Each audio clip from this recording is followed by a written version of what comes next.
dan salam Malaysia Madani. Saya Zafira Humaira dari B-Sport JJTV. Hari ini saya berada di SK Jerantuk Jaya bagi membuat liputan mengenai kejohanan hoki MSSD Jerantuk bagi tahun 2025. Jom kita saksikan apakah yang akan berlaku pada hari ini.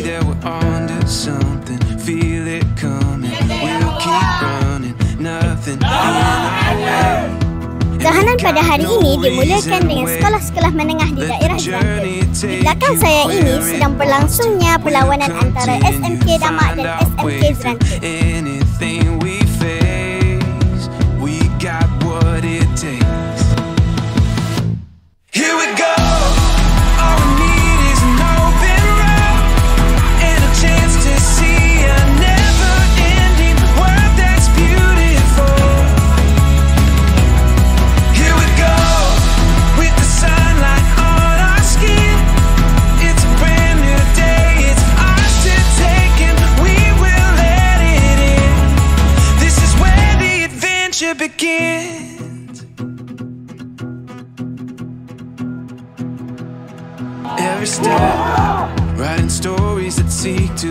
Sekian dahulu liputan saya bagi hari pertama kejohanan hoki MSSD Jerantuk bagi tahun 2025. Jangan lupa saksikan hari kedua kejohanan hoki.